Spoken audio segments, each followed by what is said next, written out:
Hello दोस्तों, स्वागत है आप सभी का। और मेरा नाम है रुपेंद्र। तो अपन जो ज्योग्राफी पढ़ रहे थे और ज्योग्राफी में अपन जो चैप्टर पढ़ रहे थे उसका नाम है सौरमंडल में पृथ्वी। इसके दो लेक्चर ख़त्म कर चुके हैं और ये तीसरा भाग है। इसके जो 7 जो टॉपिक थे वो हम पूरे कर चुके हैं और आज हम इसके जो 8वां जो टॉपिक है वहाँ से शुरू करेंगे। अगर आप पिछले दोनों वीडियो नहीं देखे हैं तो आपको वो देखने चाहिए।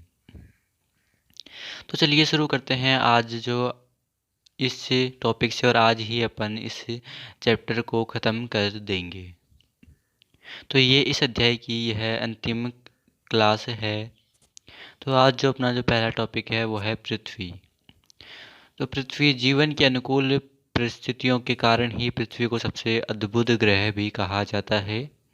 और सूर्य से दूरी के अनुसार, जैसे कि यह तीसरा ग्रह है, हम पिछले क्लास में पढ़ चुके हैं कि यह सूर्य से दूरी के अनुसार तीसरा ग्रह है। और पृथ्वी आकार में यह सौरमंडल का पांचवा सबसे बड़ा ग्रह है। ये सौरमंडल में पांचवा सबसे बड़ा ग्रह है, फिफ्थ लार्जेस्ट प्लेनेट।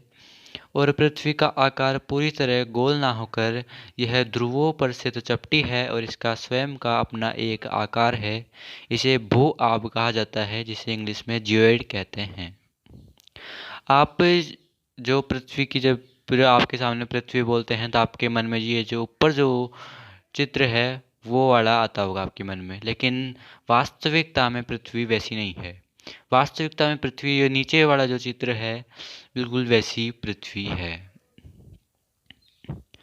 चलिए आगे बढ़ते हैं। तो पानी की अधिकता के कारण इसे नीला ग्रह भी कहा जाता है। क्योंकि पृथ्वी पर पानी की अधिकता है, इसलिए जब अंतरिक्ष में से देखा जाता है तो यह केवल नीली ही दिखाई देती है, इसलिए इसे नीला ग्रह भी कहा जाता है।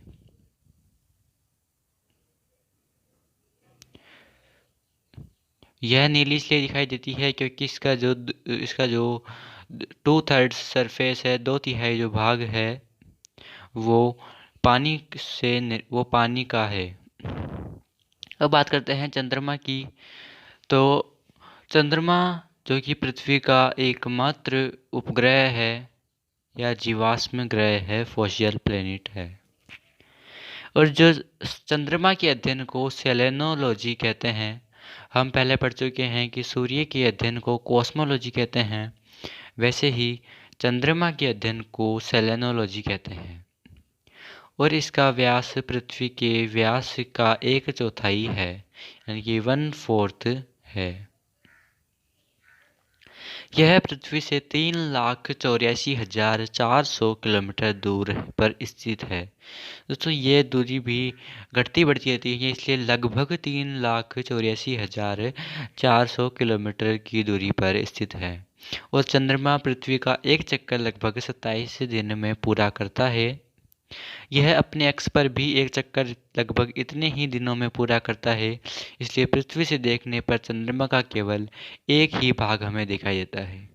जी हाँ दोस्तों, जब हम पृथ्वी से चंद्रमा की तरफ देखते हैं तो हमें केवल उसका एक ही भाग दिखाई देता है। इसकी सतह पर पर्वत, मैदान एवं गड्ढे हैं जो चंद्रमा की सतह पर छाया बनाते हैं। और जब पूर्णिमा के दिन चंद्रमा पर इनकी छाया को हम हम देख भी सकते हैं। पूर्णिमा के दिन चंद्रमा पर इनकी छाया को देखा जा सकता है। और जो नील आर्मस्ट्रॉन्ग ऐसे पहले व्यक्ति थे जिन्होंने चंद्रमा की सतह पर कदम रखा था। तो चंद्रमा की सतह पर कदम रखने वाले पहले व्यक्ति थे नील आर्मस्ट्रॉन्ग, जिन्होंने 21 जुलाई 1969 को अपोलो 11 जो मिशन था उसके अंतर्गत चंद्रमा की सतह पर कदम रखा था। 21 जुलाई 1969 को, 1969 को।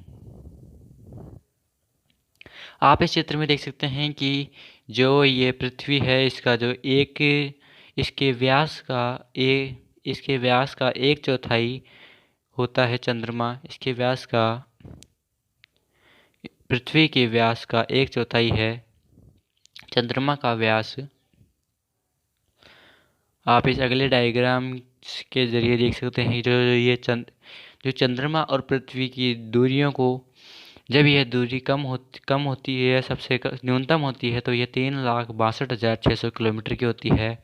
और जब यह दूरी अधिकतम होती है तो यह 4,05,400 किलोमीटर की होती है। हम सूर्य और पृथ्वी की दूरी को पढ़ चुके हैं कि जब सूर्य और पृथ्वी की दूरी अधिकतम होती है तो उसे अपसौर कहते हैं, और सूर्य और पृथ्वी की दूरी जब न्यूनतम होती है तो उसे उपसौर कहते हैं। इसी प्रकार जब पृथ्वी और चंद्रमा की दूरी न्यूनतम होती है तो उसे उपभू कहते हैं, और जब पृथ्वी और चंद्रमा की दूरी अधिकतम होती है तो उसे अपभू कहते हैं। वहाँ पे उपसौर व अपसौर में सौर शब्द था क्योंकि वहाँ पे बात सूर्य केंद्र में था इसलिए, और लेकिन यहाँ पे क्योंकि पृथ्वी केंद्र में है इसलिए यहाँ पे भू शब्द आता है दोनों में, इसलिए उपभू एवं अपभू। आप इस वाले डायग्राम के जरिए देख सकते हैं कि जब चंद्रमा पृथ्वी के परिक्रमण करता है तो हमें पृथ्वी पर केवल उसका एक ही भाग दिखाई देता है। आप यहाँ पे देख सकते हैं कि यहाँ पे जो ये थोड़ा सा काला काला सा जो ये धब्बा सा कुछ है, जब ये स्टेज 1 पर होता है तब भी ऐसा ही दिखाई देता है, जब स्टेज 2 पर जाता है तब भी ये चंद्रमा भी थोड़ा थोड़ा घूम जाता है, इसलिए हमें केवल ये एक ही हिस्सा दिखाई देता है। जब ये पृथ्वी के पूरा परिक्रमण करता है तो हमें उसका केवल एक ही हिस्सा दिखाई देता है। The moon rotates one time for every revolution around the earth. तो दोस्तों अब हम आगे बढ़ते हैं हमारे अगले टॉपिक की तरफ, और हमारा जो अगला टॉपिक है वो है क्षुद्र ग्रह यानी कि एस्टेरॉइड्स। तो जो तारों ग्रहों और उपग्रहों के अतिरिक्त जो असंख्य छोटे छोटे आकाशीय पिंड क्षुद्र ग्रह कहलाते हैं। ये दोस्तों जो ये तारे, ग्रह और उपग्रह हैं, इनके अतिरिक्त जो जो कुछ भी जो ब्रह्मांड में है, जो छोटे छोटे आकाशीय पिंड हैं, वो सभी वो सभी क्षुद्र ग्रह कहलाते हैं, एस्टेरॉइड्स कहलाते हैं। आप इस चित्र में भी देख सकते हैं कि जब पहले है बुध, शुक्र, पृथ्वी और मंगल के बाद में जो ये पत्थर के से जो ये निशान है, लंबी सारी जो श्रृंखला है, ये एस्टेरॉइड्स यानी कि क्षुद्र ग्रह है। सौरमंडल में ये मंगल एवं बृहस्पति की कक्षाओं के बीच स्थित है, एवं ये भी सूर्य की परिक्रमा करते हैं। जी हाँ दोस्तों, ये भी सूर्य की परिक्रमा करते हैं। Scientist are of the view that asteroids are parts of a planet which exploded many years ago। यानी कि वैज्ञानिकों का मत है कि ये जो क्षुद्र ग्रह हैं वो एक ग्रह के ही पार्ट हैं, वो एक ग्रह के ही अंग हैं जो कि बहुत सालों पहले जिस ग्रह का विस्फोट हो चुका था, जो ग्रह फूट चुका था। और दोस्तों जो हम अब अपन अगले टॉपिक की तरफ बढ़ते हैं, और जो अगला जो टॉपिक है वो है उल्का पिंड यानी कि मीटियोरॉइड्स।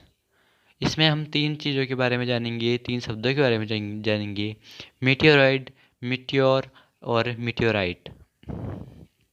तो सूर्य की चारों ओर चक्कर लगाने वाले पत्थरों के छोटे छोटे टुकड़ों को उल्का पिंड कहते हैं। सूर्य के चारों ओर चक्कर लगाने वाले पत्थरों के छोटे छोटे टुकड़ों को उल्का पिंड कहते हैं, और कभी कभी ये अपने पथ से भटककर पृथ्वी के वायुमंडल में प्रवेश कर जाते हैं। कुछ वायुमंडल में ही घर्षण से समाप्त हो जाते हैं, लेकिन कुछ पृथ्वी से टकराकर जीवमंडल को भारी नुकसान पहुंचाते हैं एवं पृथ्वी की सतह पर गहरे गड्ढों का निर्माण कर देते हैं। आप इस डायग्राम की मदद से देख सकते हैं कि जो ये जो उल्कापिंड है, ये जब पृथ्वी की तरफ आते हैं तो पृथ्वी के वायुमंडल में जब कोई कोई तो पृथ्वी के वायुमंडल में जब प्रवेश नहीं करते तो उसे मीटियोरॉइड कहते हैं, स्पेस में ही रहते हैं। लेकिन जब ये पृथ्वी के वायुमंडल में आके उसी वायुमंडल के घर्षण से समाप्त हो जाते हैं, जब एटमॉस्फेयर में आके समाप्त हो जाते हैं तो उसे मीटियोर कहते हैं। और जब ये अर्थ पे आके लेकिन जब ये पृथ्वी से टकराते हैं, अर्थ पे आते हैं, तो इनको ही मीटियोराइट कहते हैं। तो दोस्तों इन तीनों शब्दों का अर्थ ध्यान रखिए, मीटियोराइट, मीटियोर और मीटियोराइट। मीटियोराइट यानी कि जब ये स्पेस में उल्का पिंड दिखे तो उसे मीटियोराइट कहते हैं। जब ये एटमॉस्फेयर में यानी कि वायुमंडल में आके समाप्त हो जाते हैं तो उसे मीटियोर कहते हैं। और यानी कि मीटियोरॉइड यानी कि उल्का, मीटियोर यानी कि उल्कास्म। और जब ये पृथ्वी पर आते हैं तो इनको मीटियोराइट कहते हैं, यानी कि उल्का पिंड कहते हैं। दोस्तों इनका जो इंग्लिश नाम है वो ज़रूर याद रखिए, मीटियोरॉइड, मीटियोर और मीटियोराइट। लेकिन जो ये हिंदी नाम है उल्का, उल्कास्म और उल्का पिंड, ये बदलते रहते हैं। ये कई किताबों में अलग अलग भी दिए हुए रहते हैं। तो आर्यभट्ट, जो कि प्राचीन भारत के एक प्रसिद्ध खगोल शास्त्री थे, उन्होंने कहा कि परावर्तित सूर्य के प्रकाश के कारण चंद्रमा और ग्रह चमकते हैं। तो दोस्तों ये जो चैप्टर है ये यहीं पर ख़त्म होता है। इस चैप्टर को हम पूरा पढ़ चुके हैं और अब हम अगले वीडियो में जो अगला चैप्टर है उसको शुरू करेंगे।